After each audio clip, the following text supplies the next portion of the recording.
Greetings, Earthlings, and welcome to another edition of Oh Man, That's Awful, coming to you from the luxurious studios of Radio Titans in Los Angeles.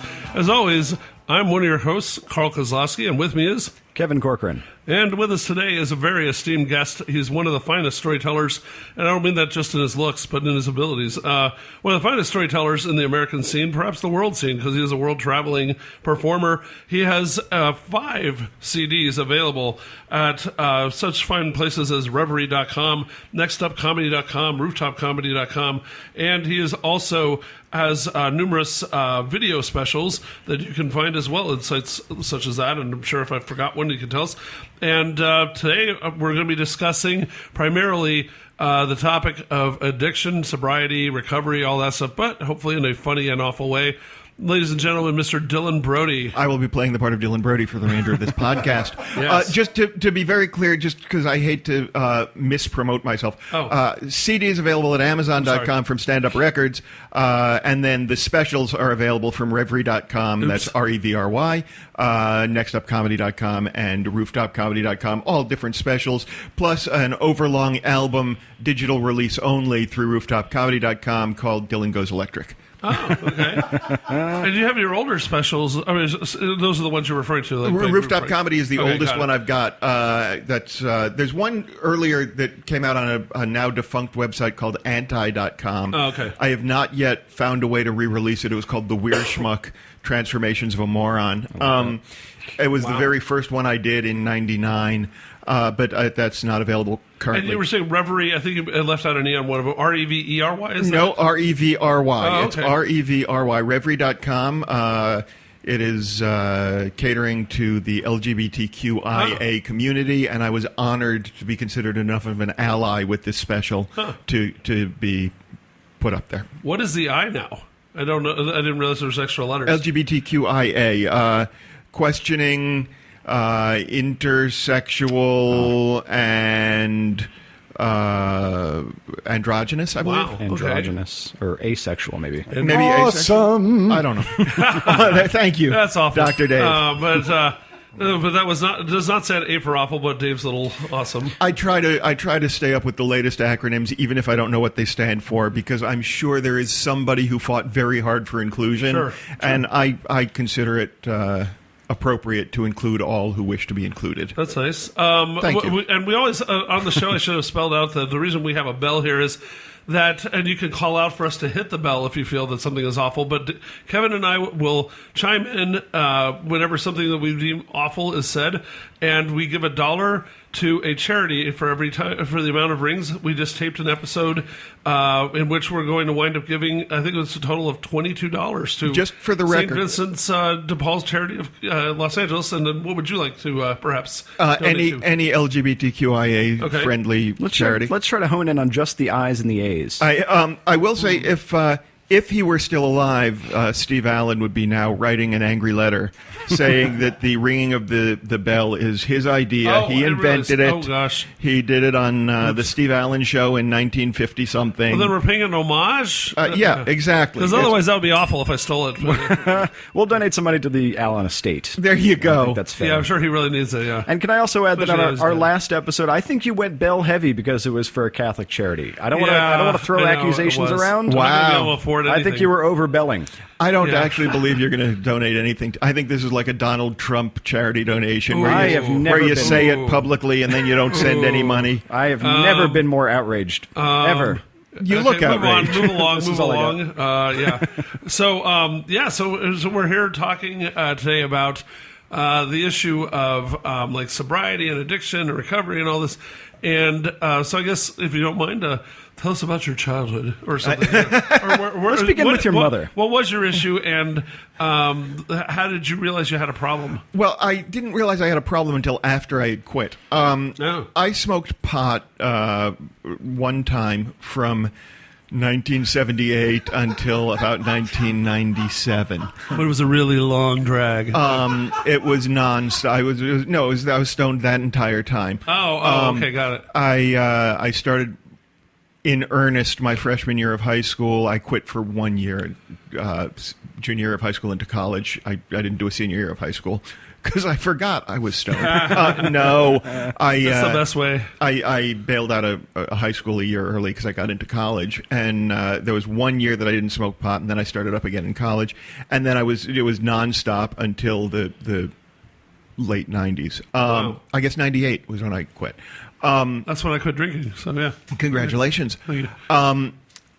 And it was only after after I quit that when I was back in therapy, that the therapist suggested that I had been self-medicating against fairly severe depression, and that without pot I would have been suicidal, and it was just as well that I had stayed stoned through those years. Interesting. Although after I quit, I found out that there were all sorts of ways in which I was self-sabotaging both my career and my own personal development.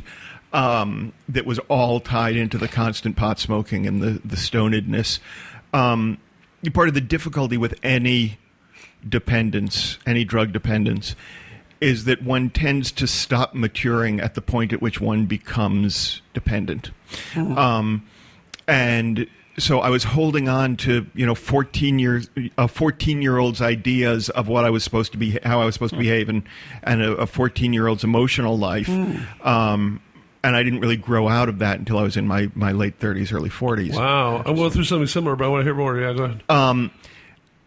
So it was only after I quit smoking pot that I began to realize how destructive it had been. Eventually, it just stopped cutting the depression. And I went into therapy and started studying martial arts. Oh. And it was through the martial arts I sort of shifted my addiction to the training. And was doing 8 classes a week in martial arts and training on my own.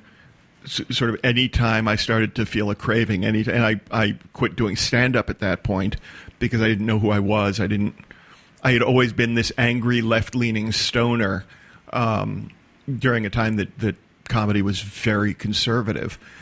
And it was only after about a year and a half of martial arts training, well, more than that.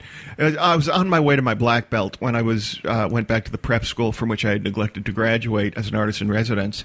And while I was there, I quit smoking pot, which seemed appropriate because it was where I had started. That's poetic. I like yeah, that. It was nice.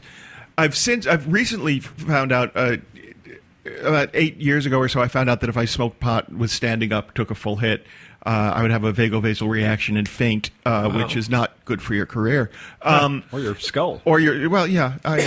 And it happened a few times because I'm stupid and I will keep experimenting. Try everything twice. Yeah. I have more recently learned that if I'm sitting down for 45 minutes, I can take a hit of pot and hang out with people, but then I feel self-conscious because I'm stoned. There's some creative work that I do better stoned.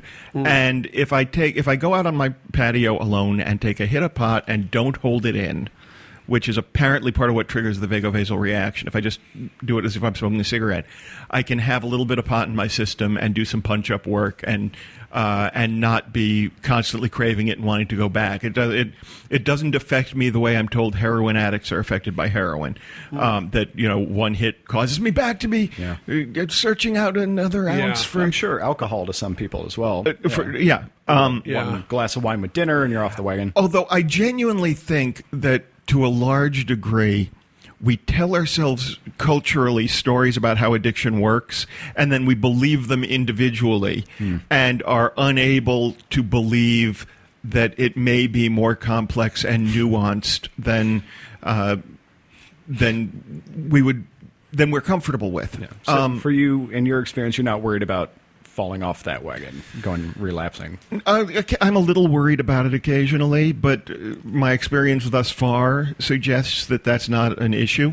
I worry about it with cigarettes more. I smoked 2 packs a day from the time I was 14 to the time I was 36 or something. And when did you quit those? About a year before I quit smoking pot. Yeah. I quit those 2 months into studying martial arts. Oh, yeah. I was going to my first tournament as a yellow belt. I was going to a tournament, and I might have been an orange belt.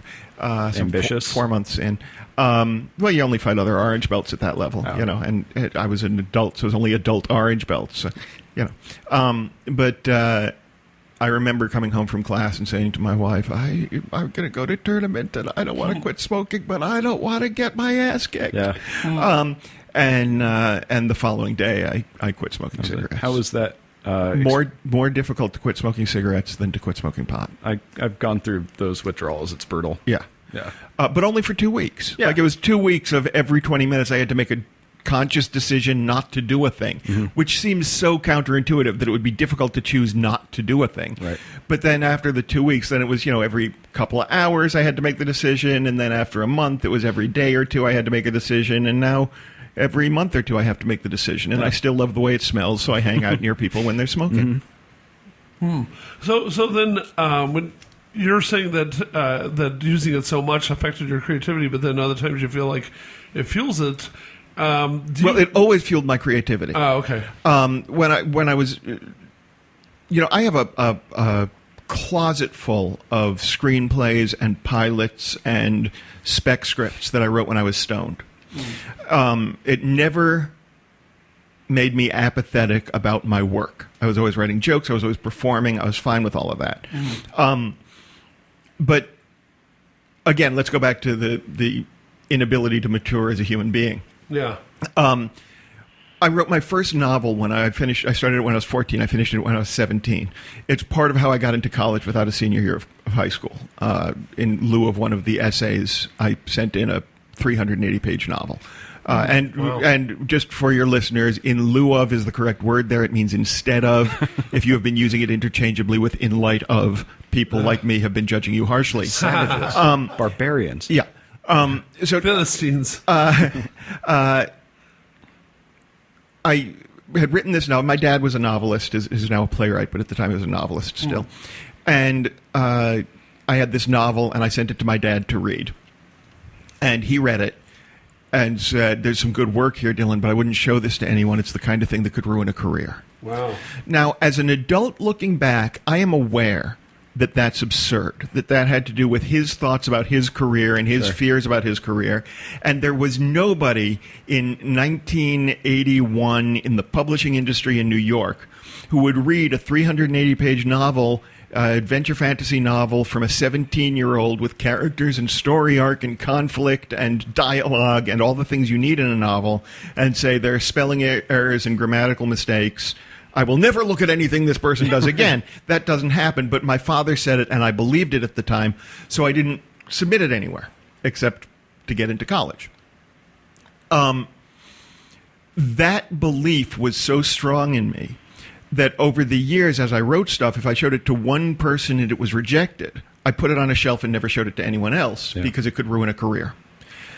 I was not growing into an adult career because I was stoned all the time and was still emotionally my father's son who was afraid he was going to ruin everything if he just showed people work with a flaw in it.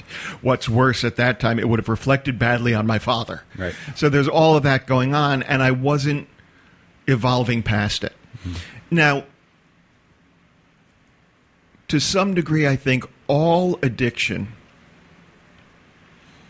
if not a subconscious attempt to stall personal evolution, still tends to stall personal evolution. It may be an attempt to avoid thinking about a particular thing or to stave off depression, as it was to a large degree for me, or to silence the inner voices, whatever the reasons are for beginning to use the drug, and any drug. I say this about any drug. One of the things it does is it stalls personal evolution. And part of my goal now as an artist and a writer and a creative entity in the world, as a human being, part of my goal as a human being is not only to evolve as far as I can, to explore as truthfully and honestly as I can my own psyche and my own place in the world, but to inspire others to evolve and to flip epigenetic triggers so that people are more and more living up to their potential. I think humanity as a whole has reached an important tipping point, and we are now looking at, quite literally, the extinction of the species, the self-induced extinction, or at least, at the very least, decimation, possibly devastation, and potentially extinction of the species unless our ability to evolve can outpace our capacity for self-destruction.